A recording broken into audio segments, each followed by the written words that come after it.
এক আল্লাহর বান্দা বড় গরিব মানুষ, অসহায় মানুষের কাজ করে দিন আনে দিন খায়। কাজ করলে ঘরের চুলায় আগুন জ্বলে, কাজ না করলে ঘরের চুলায় আগুন জ্বলে না। ওই আল্লাহর বান্দা প্রতিদিন কাজ করে সন্ধ্যাবেলা টাকা নিয়ে বাজারে যায়, কিছু বাজার করে ঘরে আসে, কোন রকম সংসার চালায়। আজ বাজারে গিয়ে একটা আওয়াজ শুনে আমার আল্লাহর কালাম পাওয়া যায়, আল্লাহর কোরআন পাওয়া যায়। এটা যদি ঘরে রাইখা দেও, ঘরের মধ্যে অনেক বরকত হবে। জীবনে আল্লাহর কোরআন দেখে নাই, পড়ে নাই, কই পাওয়া যায় ভাই? আওয়াজ দিল কই? কই লাইব্রেরির মধ্যে যাও, গেছে। লাইব্রেরিয়ান ব্যক্তি বলে দিছে, এই আল্লাহর বান্দা ঘরে রাখবা, তবে এটা নিচে রাখবা না, বিনা উজুতে ধরবা না। আল্লাহর বান্দা কোরআনটা লাইব্রেরি থেকে নিয়ে ডাইরেক্ট বাড়ি চলে গেল রাতের বেলা।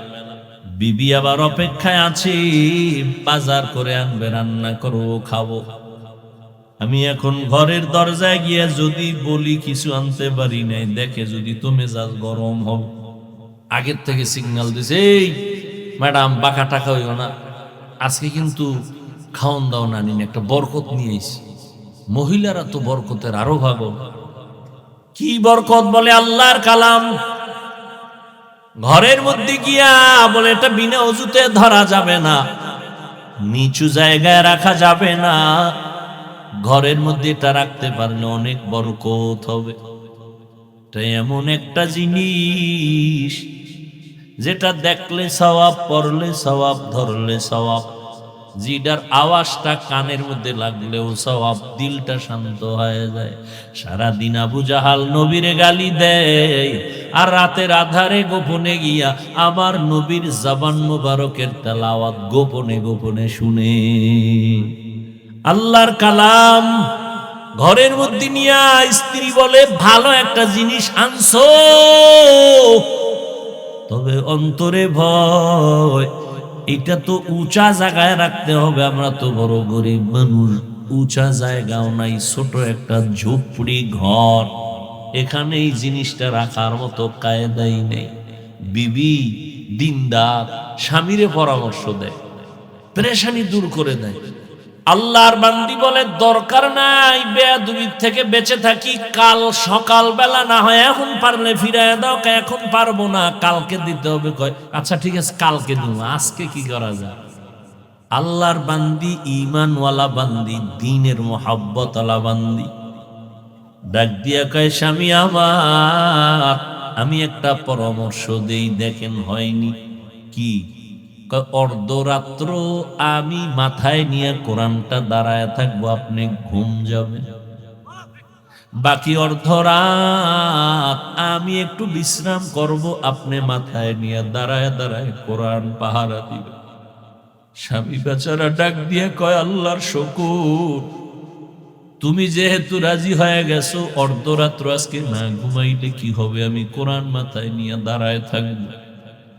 দুইজনেই সিদ্ধান্তে এক হইয়া টাইম ভাগ করে অর্ধরাত আল্লাহর বান্দা মাথায় কোরআন নিয়ে দাঁড়ায় আছেন, বাকি অর্ধরাত স্ত্রী মাথায় কোরআন নিয়ে দাঁড়ায় আছে।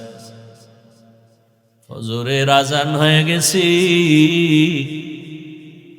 একজন একজন ওযু বানাইয়া যায় নামাজে নামাজ পড়লেন। নামাজের পরে বলে, এটারে ফেরত দিয়া আসো, বেয়াদবি হবে, আল্লাহ বেজার হয়ে যাও।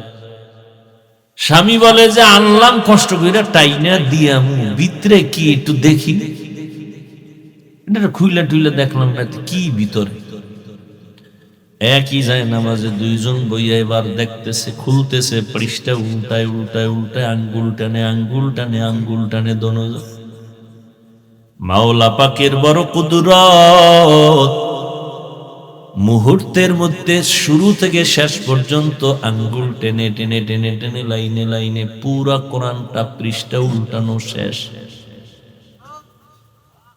এই মিয়া, আমরা এক খতম দিতে বেহুশ হয়ে যাওয়া লাগে, কোরআন এক খতম দিতে কত সময়। সাহাবায়ে কেরাম 3 দিনে এক খতম করেছেন।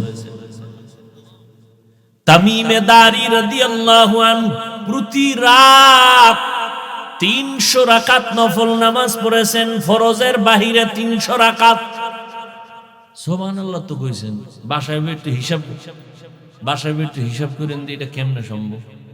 সুবহানাল্লাহ তো বলছেন, হিসাব করেন বাসায় বইয়া শুইয়া 300 রাকাত কেমনে সম্ভব।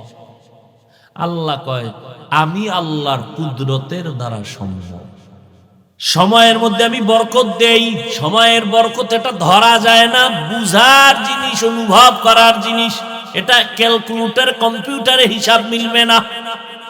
দনজন আল্লাহর কোরআন আঙ্গুল দিয়ে টানলেন। এইবার বলে ও বিবি কিছু বুঝছো নি? তুমি শুনবানি। এইবার আল্লাহর বান্দি এই কথা বলায় স্বামী আশ্চর্য হয়ে গেল। কি শুনাবা তুমি শুনো। এবার আল্লাহর বান্দি মোহাব্বতের সাথে শুনাইতেছে কোরআন তেলাওয়াত করে। আমার মাওলা কোরআনের নূর তাদের সিনার মধ্যে ঢুকায়া দিয়েছে। সিনায় কোরআন মুখস্থ হয়ে গেছে, দুইজনে কোরআন মুখস্থ করে ফেলছেন। এটা মাওলা পাকের কুদরত, এটা বান্দার বিবেকের বাইরের কাজ। যতই ঘুরাইয়া চেষ্টা করবেন কাজ হবে না, কারণ আমাকে মেমোরির জিবি ওই পরিমাণ নাই যে আল্লাহর কুদরতের মধ্যে গবেষণা করে কিছু বুঝবো। আল্লাহ যেটা বুঝার সুযোগ দিবেন বুঝবো। অতিরঞ্জিত করলে মেমোরি হ্যাং হয়ে যাবে, ঠিক নাকি? 2 GB মেমোরি ওয়ালায় যদি বলে 8 জিবির মধ্যে যা আছে এটার ভিতরে ঢুকা, মেমোরি হ্যাং হবে, পিসি হ্যাং হবে, মনিটর হ্যাং হবে, গোষ্ঠী শুদ্ধা হ্যাং। আল্লাহর কালাম দা হাত দিয়া দিয়া লাইনে টানছে। ও যুবক, ও পর্দার আড়ালের আম্মা জানেরা, ও বৃদ্ধ বাবাজি, মাওলার কোরআনের বয়ান শুনতেছেন। শুনতে শুনতে শুনতে শুনতে বয়স বুড়া হয়ে গেলেন, দাড়ি পেকে গেল, মরণের ভাব। রমাজানুল মোবারকে তারাবির নামাজ পড়েন, খতম পড়েন, কোরআন শুনেন, কপাল বড় খারাপ। একটা দিনও খুইলা দেখলেন না মাওলার কোরআনের ভেতরে কি। কপাল বড় খারাপ। সেই ছোটবেলা থেকে কোরআন কোরআন শুনতেছেন, বয়ান শুনতেছেন, কোরআন তেলাওয়াত শুন, একটা দিন দেখলেন না যে দেহি তো ভিতরে কি আছে। এত সুন্দর কিতাব যেটা এত বরকত, এত সওয়াব, দেখলে সওয়াব, শুনলে সওয়াব, পড়লে সওয়াব, ধরলে সওয়াব। একদল আল্লাহর বান্দা টুপিওয়ালারা বলে কোরআনের অর্থ না জেনে পড়লে লাভ নাই, এরা ধোঁকাবাজ, এরা বাতিল। বরং রমজানে পড়বেন আরো বেশি সওয়াব। এরে যুবক আল্লাহর গোলাম, জীবনে সব কামাই করলি, মাওলার কাছে কি নিয়ে যাবি? আল্লাহ যদি জিগায় তোর সব মাপ, তুই জীবনে যত আকাম করছো সব মাপ, খালি একটা ভালো কাজের কথা ক যেটার ধৈরেই আমি তোর জান্নাত দেব। একটা আছে, কি মাস্তানে বয়ে দিছে, হুজুর মুজুর এটি কোনো পছন্দই হয় না। হ্যাঁ, একটা আমল যদি আল্লাহ জিজ্ঞেস করে বান্দা বল, একটা আমল দেখা। হাদিসে পাকে নবী বলেন কিচ্ছু নেই, বান্দার আল্লাহ দেখবে, দেখ বান্দার নামটা নবীদের সাথে মিল আছে। যদি দেখে নামটা আব্দুর রহমান, নামটা হলো আব্দুল করিম, নামটা হলো রহিমা খাতুন, আয়েশা খাতুন, খাদিজা খাতুন, নামটা সুন্দর, নবীদের সাথে কোরআনের সাথে মিল, রাসূলের সহিহ হাদিস, আল্লাহ শেষবারে বলবে এই নামের বরকতে যাও, আমি তোমারে জান্নাত দিয়া দিলাম। নাম রাখছে সেন্টু, হৃদয়, বৃষ্টি, নদী, সাগর, সবুজ, গম্বুজ। কি সারা দুনিয়ার বেঈমানের বাড়ি ঘুরো, আব্দুর রহমান নামের একটা ছেলে পাবেন, পাবেন। সারা দুনিয়ার বিধর্মীদের বাড়ি বাড়ি ঘুরো, রহিমা নামে একটা মেয়ে পাবা। আসতে কেন পাবেন? কপাল এত খারাপ কেন আমাদের? আমরা এতটা ছোট মনের মানুষ কেন যে আমগো ঘরে ঘরে ঘরে ঘরে বেঈমানের পাতানো নাম, ঘরে ঘরে বেঈমানের। একজনের নাম রাখছে বিপদ, সন্তানের নাম বিপদ, ডাক দিছে বিপদ। পিছনে একজনের তাকে, ভাই কি বিপদ? কেন? আমার সন্তানের নাম বিপদ। আমার তো ভাই মহা বিপদ শুরু হয়ে গেছে। আহা, قال النبي صلى الله عليه وآله وسلم من ولد له ولد فليحسن اسمه وأدبه فإذا بلغ فليزوجه فإن بلغ ولم يزوج فأصاب اسما فإنما اسمه على أبيه। এই মা বাবা, সন্তান দুনিয়াতে আসার পরে তোমার দায়িত্ব সন্তানের ডান কানে আযান দাও, বাম কানে ইকামত দাও। 7 দিনের দিন চুল ফালাও, সুন্দর একটা নাম রাখো, আকিকা করায় দাও। এরপরে আল্লাহর দ্বীনের শিক্ষা দিয়া সন্তানটারে আদর্শ ডাক্তার বানাও, আদর্শ ইঞ্জিনিয়ার বানাও, আদর্শ প্রফেসর বানাও, আদর্শ একজন গবেষক বানায় দাও। বেয়াদব বানাইও না, নবীর আদর্শ দিয়াই বান্দাটারে তুমি ডাক্তার বানায় দাও। আর তাসলিমার মতো যদি ডাক্তার হয়, জুতার বাড়ি ছাড়া উপায় নাই। আদর্শের ডাক্তার বানাও। কই আদর্শ পাবো কই? বলে পৃথিবীর মধ্যে শ্রেষ্ঠ আদর্শ হলো রাহমাতুল লিল আলামিনের আদর্শ। আমার নবীর আদর্শ কেমন? নবী মাত্র 13 বছরের ব্যবধানে মক্কার খারাপ চরিত্রহীন মানুষগুলোকে দামি মানুষ বানায় ফেললেন। নবী একটা বেতের বাড়িও দিলেন না, নবী একটা মিথ্যা কথা বললেন না। কেমন মায়ার নবী আমার! নবী একটা গালিও দিলেন না। হাজার হাজার হাজার গালি আসছে, নবী একটা গালির জবাবও দিলেন না। আর আশ্চর্য খবর, আমার নবী কখনো জীবনে চক্ষু গরম করে কারো দিকে তাকান নাই। কি যুবকেরা, সুবহানাল্লাহ না? ওগো নবীর উম্মতেরা, হয়ে আজি দিশাহারা, কোরআন হাদিসের চলো যখন যাহা চায় মনে, নবী বিনে কে তরাবে সিরাত মিজানে, নবী বিনে কে তরাবে সিরাত মিজানে। চলো চলো চলো মুমিন চলো নবীর সন্ধানে, নবী বিনে কে তরাবে সিরাত মিজানে, নবী বিনে কে তরাবে সিরাত মিজানে। খারাপ লাগেনি? এই গান গাইলে পারি না গাইতে। এই বিছনায় প্রস্রাব করি, বুঝো কত ছোড়ো। সেই সময় থেকে গজল গাই, তাও এখন তো গজল নেই, এখন গান শুরু হয়ে গেছে। নাত পড়বে, হামদে বাড়ি তাআলা পড়বে, চোখের পানি পড়বে, মানুষের আকর্ষণ বাড়বে আমলের দিকে। কি গায় গানের মতো এরকম কইরা কইরা গান, এটি গজল। এ কমুনা আমার ভাই গো, আবার কষ্ট লাগবে। কি করি? বললেও বিপদ, না বললেও। আল্লাহ সবাইকে মাফ করে। এরে আল্লাহর বান্দা, কইতন কই গেছি গে জানি না, তবে এতটুকু বলতে পারি, আল্লাহ যে কথা জবানে বলাবেন ওই ভরসা করে বসছি, এবং এখানের জন্য যেই কথা প্রয়োজন আল্লাহ তাই বলাবেন, আমি বিশ্বাস করি। আয়াত কিন্তু নিছি, জাহান্নামের আগুন থেকে বাঁচো। ইয়া আইয়ুহাল্লাযীনা আমানু কু আনফুসাকুম ওয়া আহলিকুম নারা। ও মুমিন, জাহান্নামের আগুন থেকে নিজেকে বাঁচাও, তোমার আহলকে বাঁচাও। 1 নাম্বার দায়িত্ব নিজেকে বাঁচাও, 2 নাম্বার দায়িত্ব তোমার আহলকে বাঁচাও।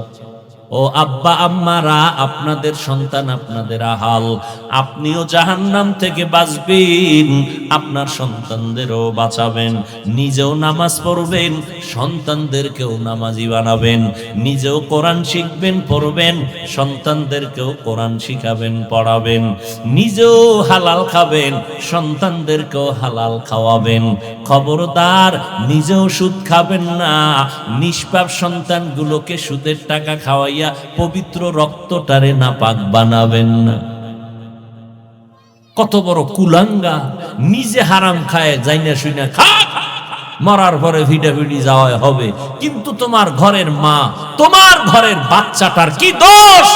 ও রক্ত তো পবিত্র, ওকে কেন হারাম টাকা খাওয়ায় রক্ত নষ্ট করলা? নিজেকে জাহান্নাম থেকে বাঁচাও, তোমার আহালকে বাঁচাও। ও স্বামী, নিজেকে জাহান্নাম থেকে আগে বাঁচাও, তোমার আহাল তোমার স্ত্রীকে জাহান্নাম থেকে বাঁচাও। নিজেও টেলিভিশন দেখবা না, স্ত্রীকেও দেখার থেকে ফিরানোর চেষ্টা করো। নিজেও নামাজ পড়েন, স্ত্রীটাকেও নামাজি বানাবেন, কারণ গাছ ভালো হবে, সফল ভালো হবে। আম্মা জানের আদর্শ যদি ভালো হয়, সন্তান ভালো হবে। এই দুনিয়াতে যত ভালো ভালো সন্তান আছে, সব হলো মা বাবার অবদান, মায়ের আদর্শের কারণে।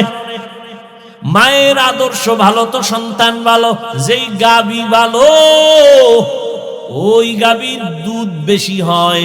আপনারা গাবি কিনতে যান দুধ পান করার জন্য, আগে জিগায় মায়ের দুধ কয় কেজি হইতো, কয় 20, তাহলে বাচ্চাটার অন্তত 15 কেজি হতে পারে, ঠিক নেই? একটা গাবি কিনতে গিয়া মায়ের খবর নিলেন, একটা বিবাহের পাত্র দেখতে গিয়া পাত্রীর কাছে জিগাইলেন না এর মা পর্দা করেনি, এর মা কোরআন পড়তে জানেনি।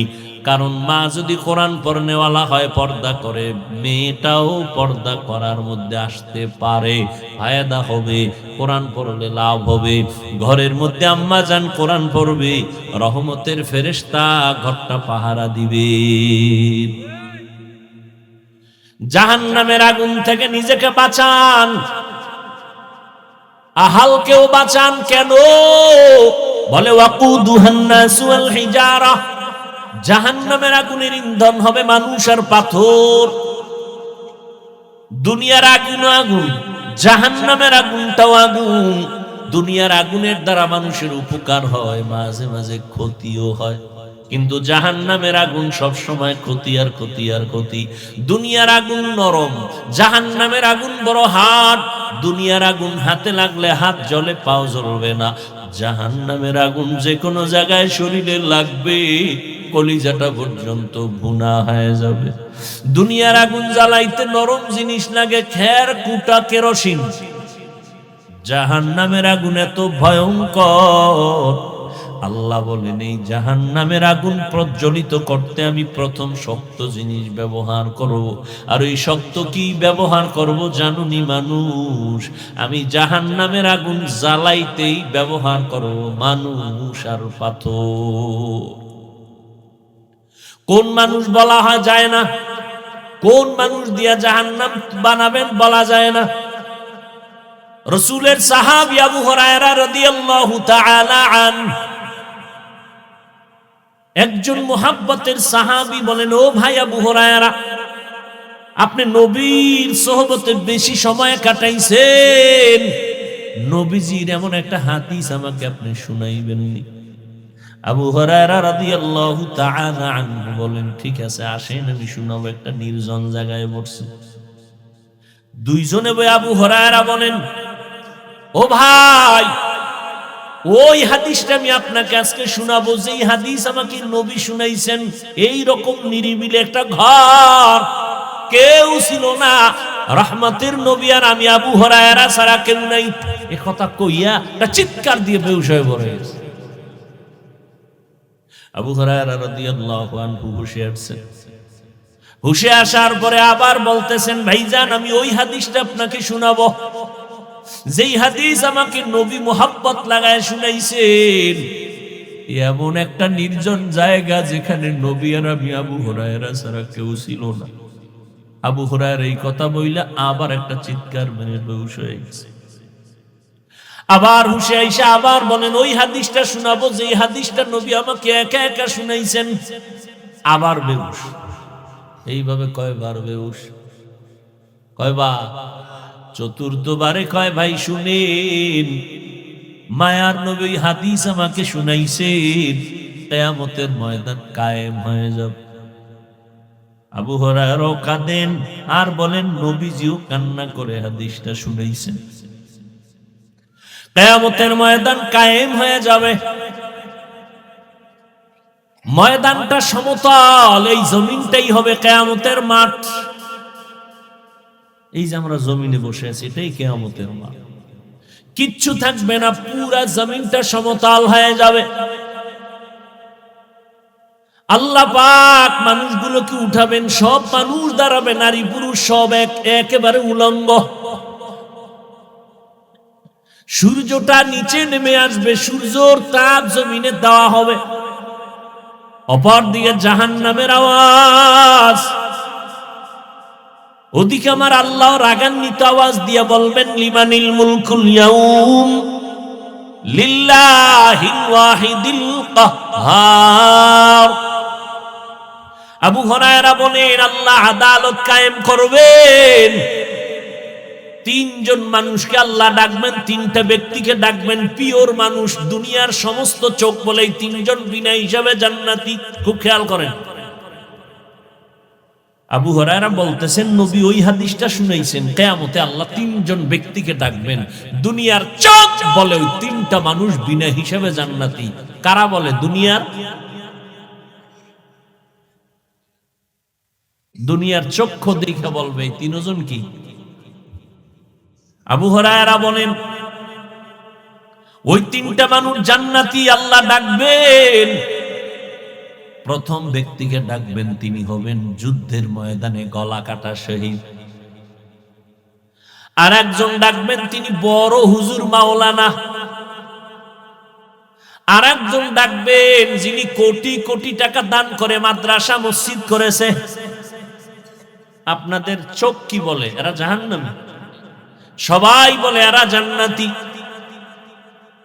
আবু হুরায়রা রাদিয়াল্লাহু আনহু কাঁদেন আর বলেন নবী বলতেছেন ওই শহীদকে আল্লাহ জিজ্ঞাসা করবেন, এই শহীদ তুমি যুদ্ধের ময়দানে গলা কাটছো কেন বলো? শহীদ বলবে আল্লাহ তোমার দ্বীনের জন্য আমি গলা কেটে দিলাম বেঈমানের মোকাবেলায়। কথা মানুষে জানে তুমি দ্বীনের জন্য করছো, মানুষে তো উপরেরটা জানে, আমি তো ভিতরের কলবেরটা জানি। আমি আল্লাহ জানি তুমি তো আল্লাহর দ্বীনের জন্য করো নাই, তুমি করছো তোমারে সবাই বীর মুজাহিদ বলবে, তোমাকে উপাধি দেবে তুমি বীর যোদ্ধা, তুমি বীর পুরুষ, তুমি এই নিয়তে আসছো ময়দানে। আমি তো জানি তোমার অন্তরের হালাত। তখন বান্দা ভয়। আবু হুরায়রা বলেন নবী বলতেছেন আমার আল্লাহ রাগান্বিত হয়ে বলবে, এই জাহান্নামের ফেরেশতা, এই নাফরমানের ধর, জাহান্নামের শিকল দিয়া বাঁধো। যুদ্ধের ময়দানে গলা কাটা শহীদ, আল্লাহ বলবে কে জাহান্নামের শিকল লাগাইয়া জাহান্নামের দিকে নিয়ে যাও। আল্লাহর অর্ডার হবে জাহান্নামের শিকল লাগাইয়া জাহান্নামের দিকে নিয়ে যাও। এরপরে আল্লাহ ডাকবেন, এই মাওলানা সাহেব দাঁড়াও, আমি আল্লাহ তোমাকে ব্রেন দিয়েছি, তুমি অনেক কোরআন হাদিসের জ্ঞান অর্জন করে কি করেছো বলো? বলবে আল্লাহ আমি তোমার দ্বীনের দাওয়াত দিয়েছি, কোরআন হাদিস শিখা মানুষের বয়ান করেছি। কেন কেন? তোমার সন্তুষ্টির জন্য। কয় না না, মানুষ জানে তুমি আমার জন্য কাজ করছো, আর আমি আল্লাহ জানি তুমি নিজেকে মাওলানা বানানোর জন্য টুপি লাগাইছো, মানুষের বাহা বাহা পাওয়ার জন্য তুমি এই বেশ ধরেছো, মানুষের ধন্যবাদ পাওয়ার জন্য তুমি এগুলো করছো। আমি আল্লাহ জানি তোমার অন্তরের হালাত, তোমারে মাঝে মাঝে মুফতি সাহেব না বললে কষ্ট পাইতা, মাওলানা না বললে কষ্ট পাইতা। এগুলো তো দুনিয়ার জন্য, তুমি দুনিয়া কামাই করার জন্য এলেম শিখছো, দুনিয়ায় পেয়ে গেছো, আমার কাছে কিছু নাই। আল্লাহ বলবে জাহান্নামের ফেরেশতা, এই মাওলানাকে ধইরা জাহান্নামের শিকল লাগাও, জাহান্নামের দিকে নিয়ে যাও। সর্বশেষ আল্লাহ পাক দানবীর টাকাওয়ালাকে ডাকবেন, ও দানবীর টাকাওয়ালা, আমি আল্লাহ তোমাকে গরিবী হালাতের থেকে তোমারে ধনী বানাইছি, বলো টাকা পয়সা কি করেছো? দানবীর বলবেন, হে মালিক, তোমার দিন জিন্দার জন্য মাদ্রাসা বানাইছি, মসজিদ বানায় দিছি। আল্লাহকে এটা মানুষ জানে, কিন্তু আমি তোমার অন্তরের খবর জানি। তুমি মানুষের ধন্যবাদ পাওয়ার জন্য দান করেছো। তোমার নামটা বড় কইরা না বললে মনে কষ্ট পাইতা, কেউ জানে না, আমি জানি। তোমার নামে আলহাজ না লেখলে কষ্ট পাইতা, কেউ জানে না, আমি জানি। তোমারে যদি একটু সম্মানের চেয়ার না দিত তুমি কষ্ট পাইতা, আমি জানি। তাহলে তুমি টাকা পয়সা ব্যয় করছো মানুষের ধন্যবাদ পাওয়ার জন্য, সেটা দুনিয়ায় পেয়ে গেছো। আজ আমি মাওলার আদালতে তোমার কিছুই নাই। আল্লাহ বলবে জাহান্নামের ফেরেশতারা, একে ধর, জাহান্নামের শিকল লাগাই একে জাহান্নামের দিকে নিয়ে যাও। ও আল্লাহর বান্দারা, আমি যে কথাটা বুঝাবার জন্য ঘটনাটা টানলাম, আবু হুরায়রা কান্না করে শুনাইছেন। ও আল্লাহর বান্দা, গলা কাটা শহীদের যদি এমন অবস্থা হয়, একজন দ্বীনের দায়ী মাওলানা সাহেবের যদি কিয়ামতের ময়দানে এমন হালাত হয়, একজন মসজিদ মাদ্রাসা দ্বীনের পথে দান করবে ওয়ালার যদি এমন অবস্থা হয়, একটু চিন্তা করবেন আপনার আমার উপায় কি হবে সেই দিন।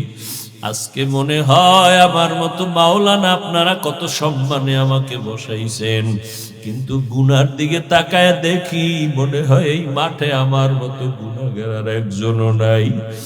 আমার গুনার খবর আপনারাও জানেন না, আমার আব্বা আম্মা কেউ জানে না। আমার হাতের দিকে তাকাইলে মনে হয় হাত পাপের কারণে নাপাক, গুনার কারণে আমার জিহ্বা নাপাক। এই জিহ্বা দ্বারা কত গীবত করলাম, শেখায়াত করলাম, কত মানুষের নামে কত অপবাদ দিলাম। এই হাতের দ্বারা কত গুনাহ করলাম, চোখের দ্বারা কত গুনাহ করেছি। ও যুবক বাবারা, পাও দুইটা ধইরা বলে গেলাম, যদি বলো হাফিজ ভাই নিচে নাইমা পাও ধরেন, আমি তোমার পাও নিচে নাইমা ধরি। বলো বাবা, দরওয়াজা জানালা আটকায়া সারাটা রাত মোবাইলের দিকে তাকায়া কবিরা গুনাহ করলা। আমার মাওলায় যদি তোমারে অন্ধ বানাইতে, বলো তুমি কেমনে রাতের বেলা মোবাইলে কবিরা গুনাহ দেখতা? এখনো কি তওবা করবা না?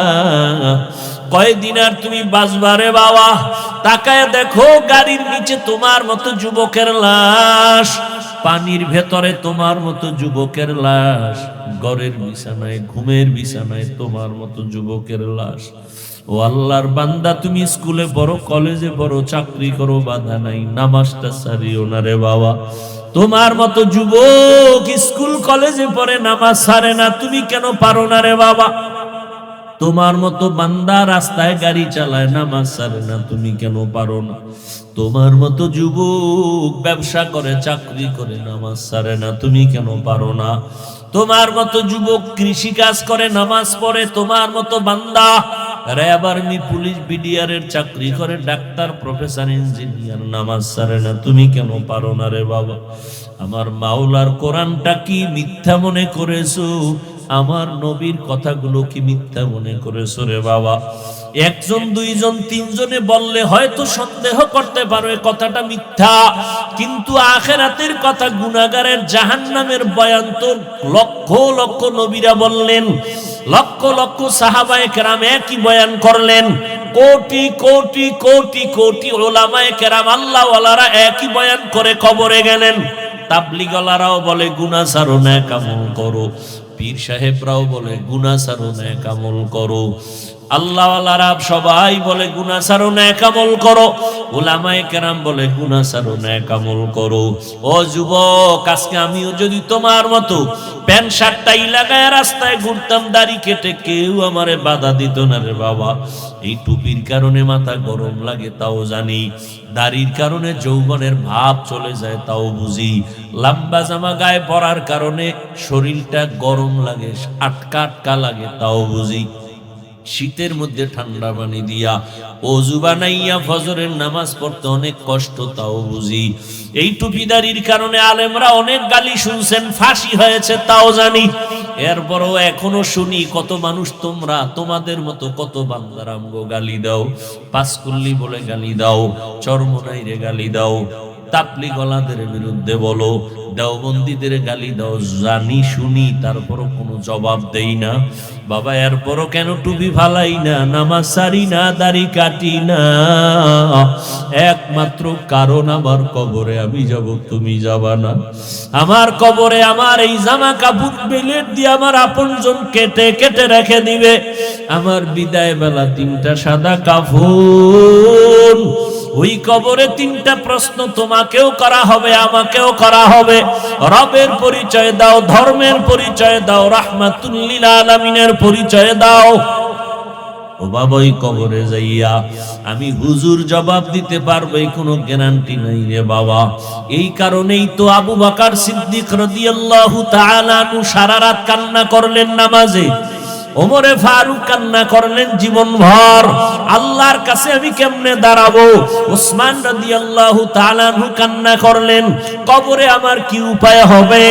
তারা যদি এত আমল করিয়া কাঁদেন, তোমার আমার কি পরিমাণ কান্না করা দরকার। হেদায়েতের মালিক আমার আল্লাহ, এখনো তওবা কি করবা না রে বাবা? ও আল্লাহর বান্দা মনে রে বুঝাও, তোমার মতো যুবক যদি জেনারেল লাইনে থাকিয়া নামাজ পড়ে, তুমি কেন পারবা না? ও পর্দার আড়ালের আম্মা জানেরা, আপনারা নবীদের মা, সাহাবায়ে কেরামদের মায়ের মতো মা, আপনারা হাফেজে কোরআনের মায়ের মতো মা। এই স্টেজে কতজন ছাত্রর মাথায় আজ পাগড়ি দিলাম, এরা সবাই কোরআনের হাফেজ, এদের সিনার মধ্যে মাওলার কোরআন মুখস্থ হয়ে গেছে।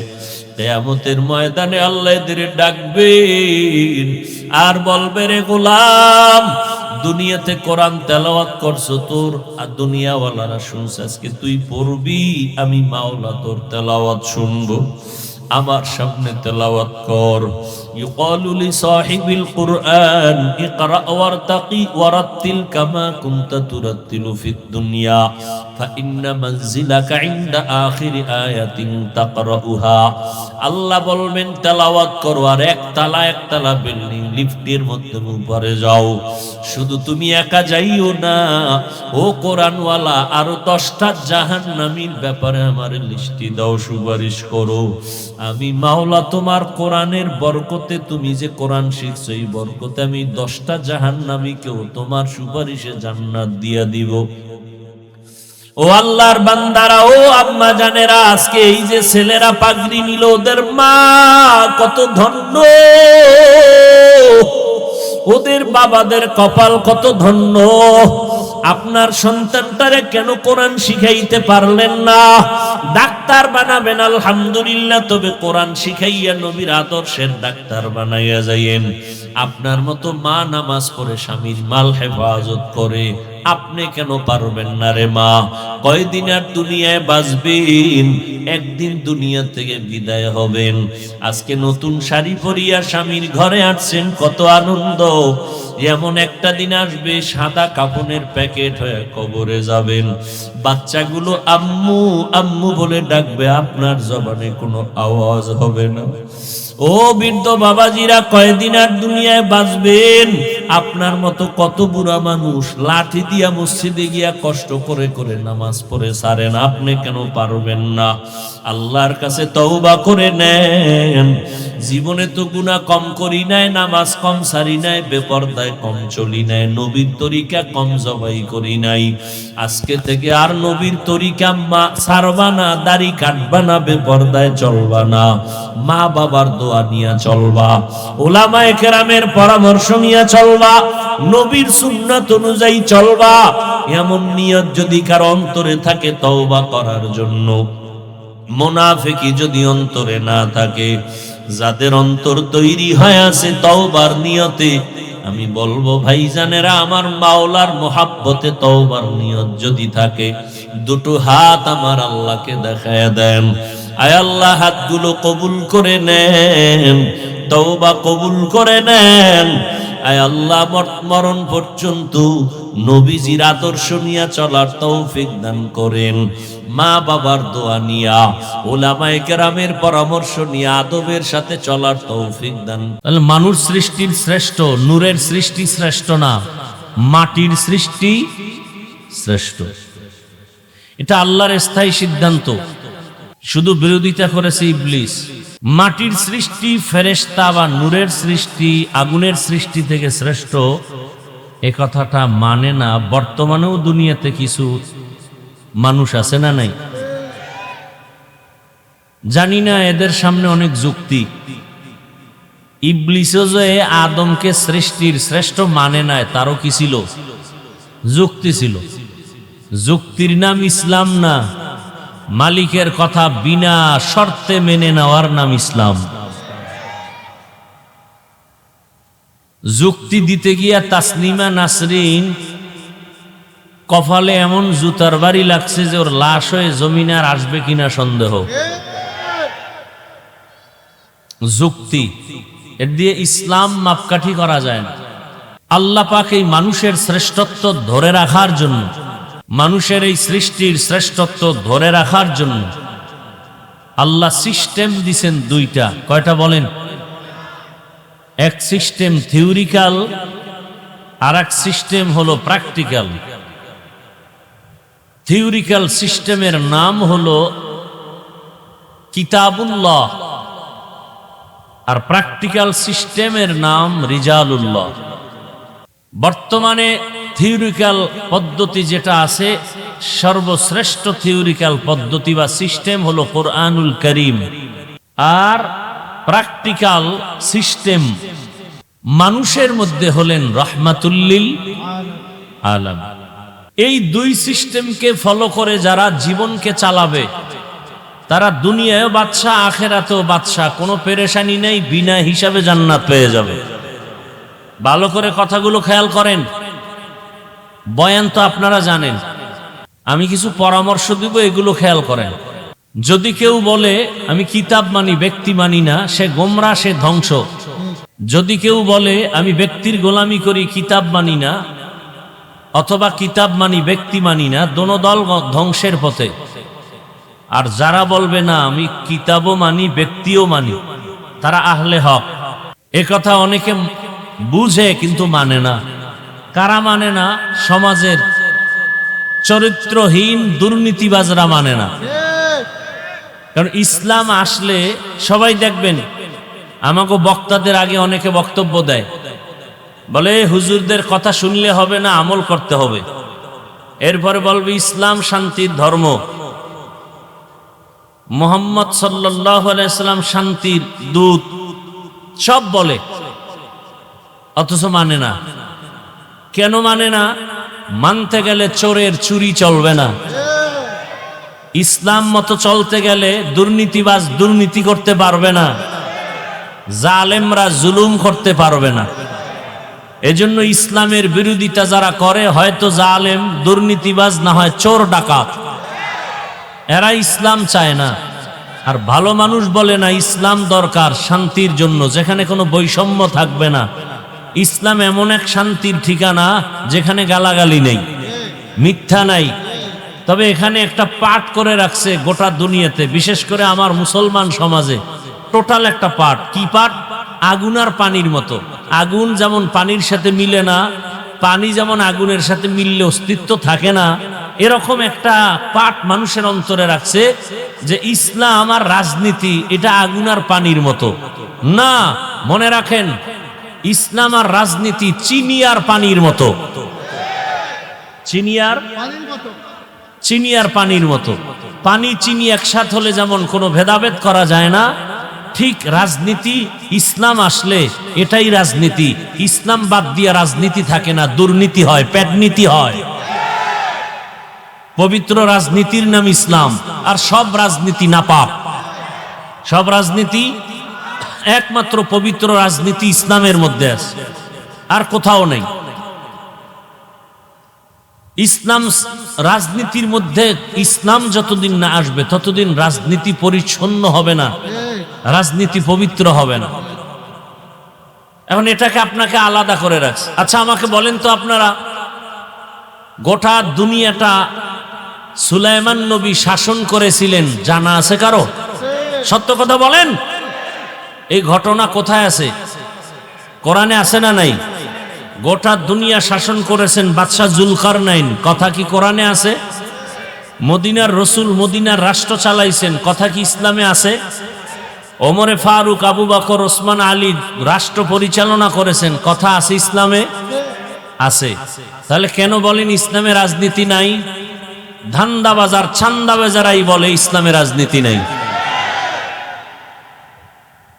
আল্লাহ হেদায়াত দান করুন। আপনি রাজনীতি করেন না সেটা ভিন্ন কথা, আপনার সাথে কোনো গালাগালি নাই। এই যে এখানে বহু মানুষ টুপি নাই, দাড়ি নাই, কাউকে গালি দেওয়া যাবে না। কিন্তু যদি আপনি টুপির বিরোধিতা করেন তখন আর সালাম না, তখন আপনার সাথে মোলাকাত হবে বেতের বাড়ি দিয়া। আপনি দাড়ি রাখেন না, আপনার সাথে কোনো দ্বন্দ্ব নাই, আমি সালাম দিব। কিন্তু যদি বিরোধিতা করেন তখন আর আপনাকে ছাড় দেওয়া যাবে না। আপনি ইসলামের রাজনীতি করেন না সেটা আপনার বিভিন্ন সমস্যা, ভিন্ন কথা, কিন্তু বিরোধিতা করলে আপনাকে আর ছাড় দেওয়ার কোনো সুযোগ নেই। নামাজ না পড়া আর বিরোধিতা করা কি এক নেই? একজনে নামাজ পড়ে না, সময় পেলে পড়বে, ঝামেলার কারণে পড়তে পারে না। আর একজন সময় আছে, পড়ে না কেন? কারণ নামাজের দরকার নাই, নামাজ পছন্দই করে না। তাহলে যে নামাজ পড়ে না, মনে মনে আশা আছে পড়বে, সে মুমিন। আর যে নামাজের দরকার নাই বলে সে মুসলমানের ব্যানার লাগাইলো তাজা বেঈমান। এই কথাগুলো কোনো ইমাম সাহেব আগামীকাল জুমার মসজিদে বয়ান করবেন, কমিটি বলবে 1 মাসের জন্য বাড়িতে রেস্ট নিতে যান। কথা বলেন না কেন? কারণ শিয়ালের হাতে মুরগি আমানত দিলে যা হয়, সুদখোর ঘুষখোর বেনামাজির হাতে মাদ্রাসা মসজিদের চাবি দিলে, দায়িত্ব দিলে তাই হয়।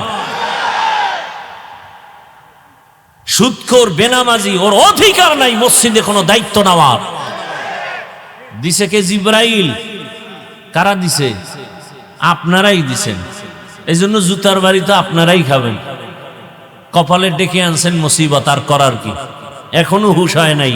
পায়খানা খাইতে খাইতে চিন্তা করে আরেকটু দরকার। এবার মনে হয় পায়খানার সাথে বগুড়ার দধি মিশ্রিত হবে, তাহলে একটু এটার ফ্লেভারটা আলাদা আসবে না? নাপাক নাপাকি কোনো ফ্লেভারে কাজ হবে না। পাক ইসলাম। পাক কি?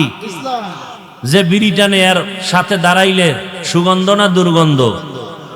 এর ডবল যদি গাঞ্জা খায়, এর উপরে মদের বোতল, যেটা নামাজ পড়ে না, প্রস্রাব করে পানি লয় না, এরকম আছে না? মদের বোতল নিয়ে দৌড়ায়। এরা, এদের বডি না পাক, অন্তর না পাক, দেমাগ না পাক, চোখ না পাক, এদের দ্বারা সমাজ পাক হতে পারে না। আমার কথার কাউন্টার দেওয়ার মতো কারো সাহস থাকলে দাঁড়াও। যার দেমাগ না পাক, মেজাজ না পাক, খাবার না পাক, বডি না পাক, পোশাক না পাক, প্রস্রাব করে পানি লয় না, ওর পোশাক না পাক, এই নাপাক মানুষ সমাজের দায়িত্ব নিলে সমাজও নাপাক হয়ে যাবে। একজনে জামায় ময়লা লাগছে, কি লাগছে ভাই? আচ্ছা ময়লা ধরেন গোবর লাগছে, গোবর, গোবর চিনেননি কি ভাই? গোবর চিনেন তো? এই যে গোবর লাগছে, এখন এটা কি পাক না না পাক? এখন এটা পরিষ্কার করা লাগবে না? তাহলে এই কাপড়ের মধ্যে যে গোবর নামের নাপাক লাগলো, এটা পরিষ্কারের জন্য কি লাগবে বলেন? পানি।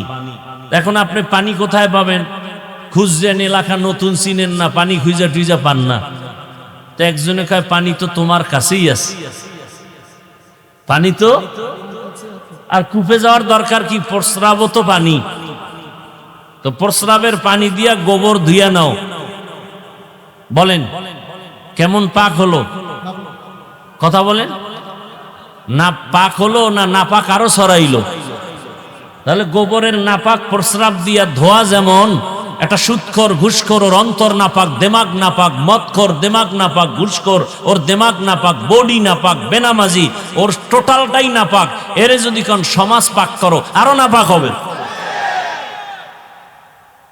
আরো নাপাক হবে। আল্লাহ হেদায়াত দান করুন। শান্তিতে আছেন তো? টের পান না, যখন ফিডা শুরু হয়ে যাইব না ফিলিস্তিনের মতো, সেদিন বুঝবেন যে না এখন ইসলামের দিকে যাইতে হইব না, উপায় নেই। ওদিকে গেলেও খামু, এদিকে আইলেও খামু, তাই এদিকেই থাকি।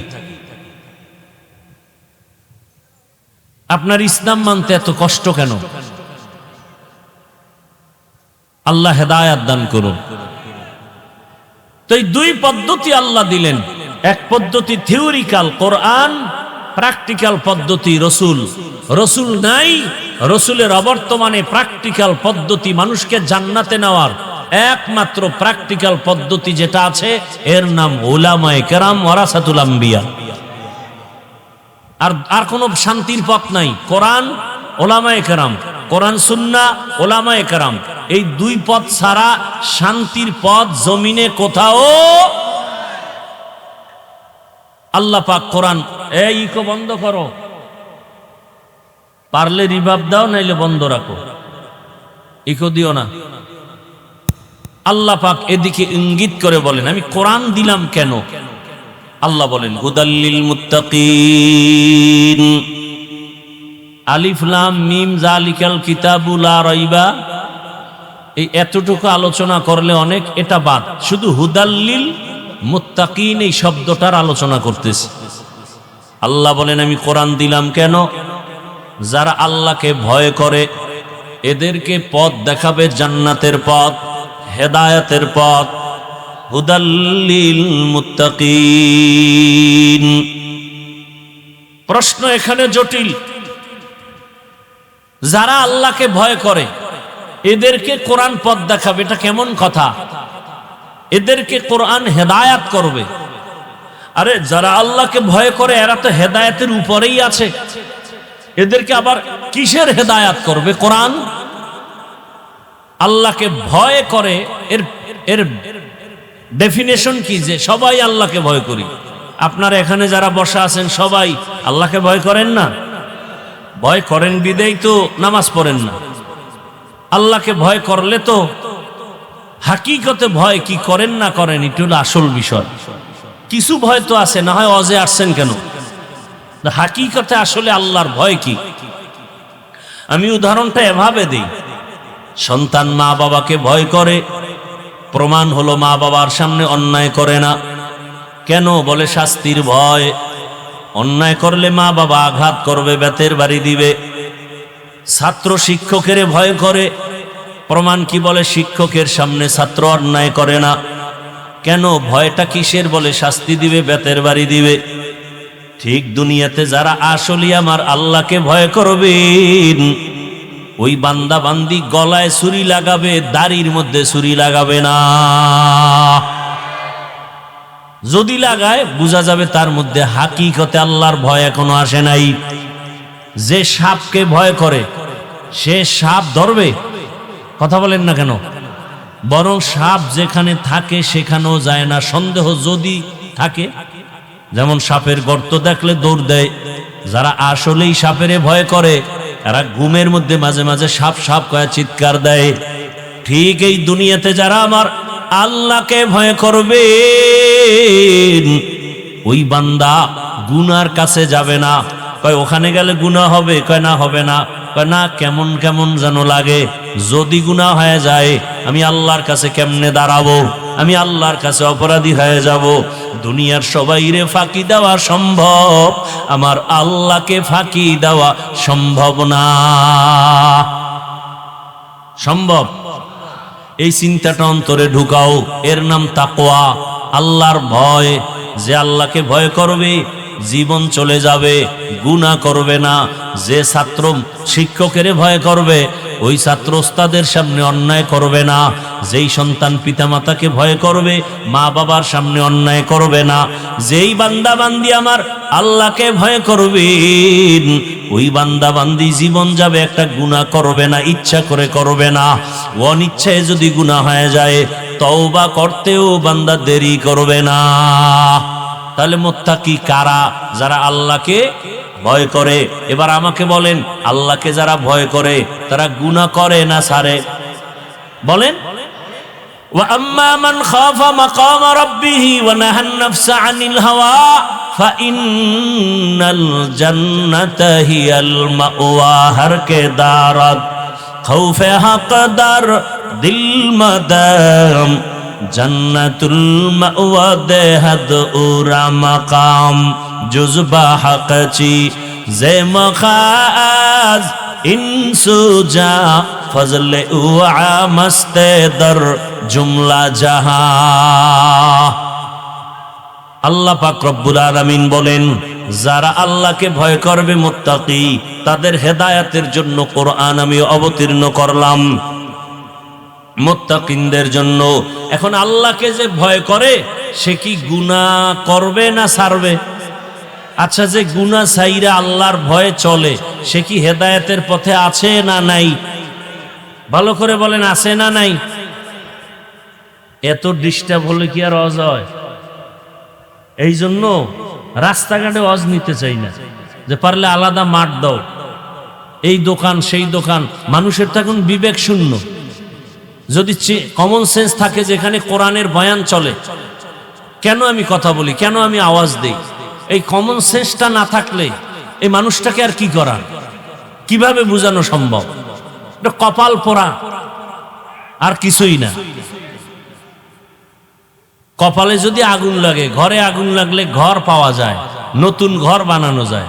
কপালে আগুন লাগলে নতুন কপাল পাওয়া যায় না। আল্লাহ হেদায়েত দান করেন।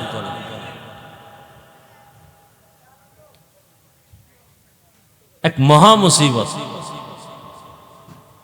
আমরা তো বয়ান করি আল্লাহর মোহাব্বত নিয়ে, একটা লোক দাঁড়াইলেও মাথা গরম হয়ে যায়, কারণ ওই নিয়তে করি। দেখিনি আল্লাহ একটু রহমতের বৃষ্টি দিয়া কারো দিলের উপরে যদি আসে, একটা দিলের উপরে যদি কলবের উপরে রহমত আসে, কলবের সাথে সবার কলব মালামাল হয়ে যাবে, রহমতে ভরপুর হয়ে যাবে। আমরা তো এই নিয়তে বয়ান করি, হাতে পায়ে ধরে বয়ান করি, বিনয়ী হয়ে বয়ান করি। এই জন্য একটা মানুষ উঠে গেল কষ্ট লাগে, যে পরিবেশ মানুষের অন্তরের বিঘ্নতা শুরু হয়ে যায়। আমরা তো ওই সমস্ত আল্লাহওয়ালাদের থাপ্পড় খেয়ে এখানে বসছি, যাদের সামনে একটা পান কেউ খাইতে পারতো না। আর আমরা তো বসে বসে বাদাম চাবাই, চানাচুর চাবাই, বক্তাও পান চাবাইতেছি, বয়ান করতেছি, শ্রোতারাও খাইতেছে, চা পান করতেছে, বয়ান শুনতেছে, কেউ হাঁটতেছে, কেউ চলতেছে। এভাবে বয়ান হয় না। বাকি বাংলাদেশ তো সম্ভাবনাময় দেশ, এখানে সবই সম্ভব। আকামও সম্ভব, ভালো সম্ভব। এটা এমন এক সম্ভাবনাময় দেশ যে মেয়েকে নিয়ে বাবা হোটেলে থাকে, আর বাবায় বলে তুই আমার আজকে মেয়ে না, তুই আমার কাছে স্ত্রীর সমতুল্য। এ সোনার বাংলার খবর। এজন্য বলি এটা সম্ভাবনাময় দেশ, সবই সম্ভব। আকামও সম্ভব। মাকে সন্তান হত্যা করে, সন্তান মাকে হত্যা করে, স্ত্রীকে স্বামী হত্যা করে, স্বামী স্ত্রীকে হত্যা করে। মানে এমন কোনো অপরাধ নাই। বলতে গেলে রসুলের যুগের সে সমস্ত জাহিলিয়াতকেও হার মানিয়েছে। দেখেন না, মানুষের একটা বাড়ি দিলেই তো শেষ হয়ে যায় জাগা মতো। এটার উপরে যদি বাড়ি দিয়ে আবার বুকের উপরে লাফায়, আবার পাথর দিয়া মারে, ইট দিয়া মারে, তাহলে এটা কত বড় কুকুরের চেয়েও খারাপ, জানোয়ারের চেয়েও খারাপ। ওর চেয়ে তো পশু ভালো, কুত্তা ভালো। আল্লাহ হেদায়েত দান করুন।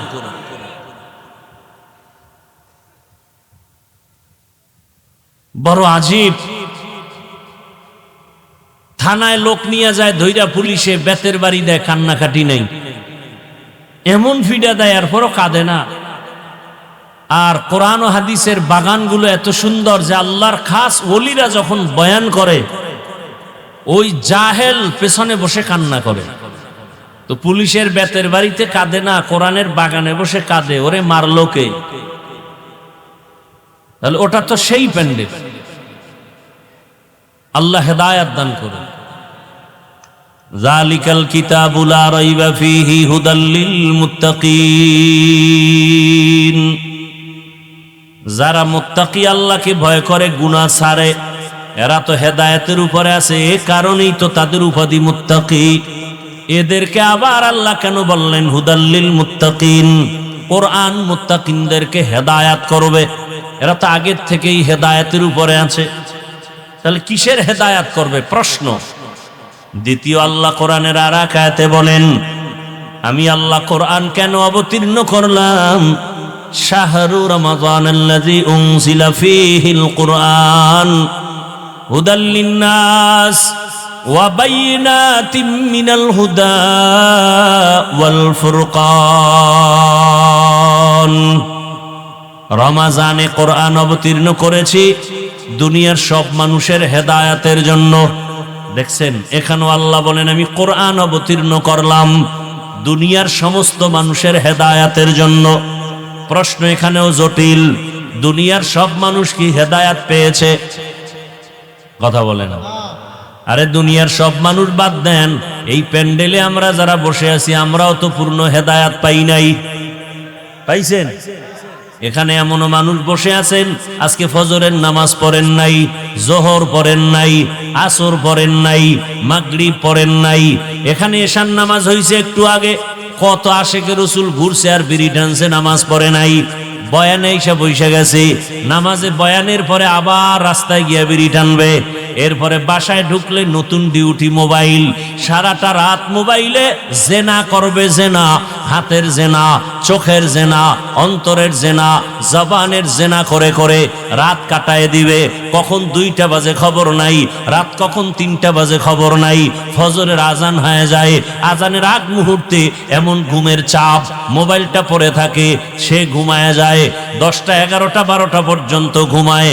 সারা রাত বান্দা জেনা করে করে কাটাইলো মোবাইলে। বুঝা গেল হেদায়েত পেয়েছে? বলেন।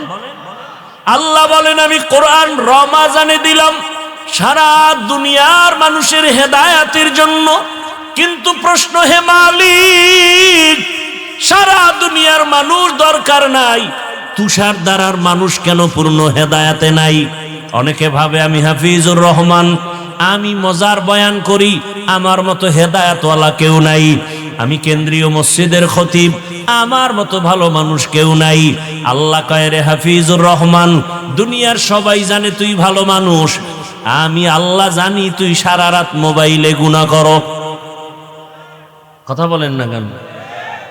ও ইমাম সাহেব, মুসল্লিরা জানে আপনি ভালো ইমাম, তেলাওয়াত মজার।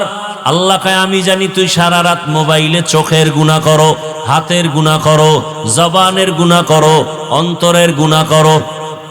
এই কারণেই আল্লাহ পাক বলেন রসুলের মাধ্যমে, রসুল বলেন হাদিসে পাকে, আবু হুরায়রা রাদিয়াল্লাহু আনহু থেকে হাদিস বর্ণিত, কিয়ামতের দিন সর্বপ্রথম 3 জন ব্যক্তি জাহান্নামে যাবে। কয়জন? সবার আগে 3 জন জাহান্নামে যাবে, সবার আগে। কেমন 3 জন? যেই 3 জনের ব্যাপারে দুনিয়ার বিবেকবানেরা বলে এরা বিনা হিসাবে জান্নাতি। যাগো বিবেক আছে এরা বলবে এই 3 জন এরা তো বিনা হিসাবে জান্নাতি। রসুল বলেন এরা সবার আগে জাহান্নামে যাবে। 3 জনের প্রথম যিনি হবেন, তিনি হবেন ইসলামের জন্য যুদ্ধের ময়দানে কাফের বেঈমানের মোকাবেলায় গলা কেটে দিয়েছে শহীদ। আল্লাহ পাকেকে ডাকবেন, এই শহীদ, শহীদ শাহাদাত বরণ করছো, জামা কাপড়ে রক্ত লাগানো, কারণটা কি? বলে তোমার দিনকে উঁচু করার জন্য। আল্লাহ বলবে না, আমি দুনিয়ার সবাই জানে দিনের পতাকা উঁচু করার জন্য তুই যুদ্ধ করেছো, আমি আল্লাহ তোর ভিতরেরটা জানি। তুই যুদ্ধ করেছো, তুই বীর বাহাদুরের উপাধি পাওয়ার জন্য, এটা দুনিয়ায় পেয়েছো, আমার কাছে কিছু নাই। আল্লাহ রাগ করিয়া বলবে, জাহান্নামের ফেরেশতারা এই নাফরমানের ধর, জাহান্নামের শিকল লাগাইয়া সবার আগে একে জাহান্নামে ঢুকায়া দাও। 2 নম্বরে ডাকবে আমার মতো মাওলানা। সহিহ হাদিস আবু হুরায়রা থেকে বর্ণিত, আলেমকে ডাইকা বলবে, এই মাওলানা, তুই যে এলেম শিখছো, আলেম হয়েছো, কেন এলেম দিয়া কি করছো? আলেম আমি বলবো আল্লাহ তোমার দেওয়া এলেম দিয়া মানুষের দাওয়াত দিয়েছি। কয়টা তো ভালো কথা, দুনিয়াওয়ালারাও তাই জানে, কিন্তু আমি তো তোর ভিতরের খবরটা পর্যন্ত জানি। তুই আলেম হইয়া মানুষের দাওয়াত দিছু, হাদিয়ায় উল্টা পাল্টা হলে মনে কষ্ট, নামটা যদি ছোট হয় মেজাজ গরম, আল্লামা না লেখলে মাথা গরম। 3-4 নাম্বারে নাম আসছে, আমার নাম এত নিচে কেন, তা তো মাথা গরম করেছো। কে জানেন? আল্লাহ বলবে এই মুখোশধারী আলেমকে ধর, জাহান্নামের শিকল লাগাও।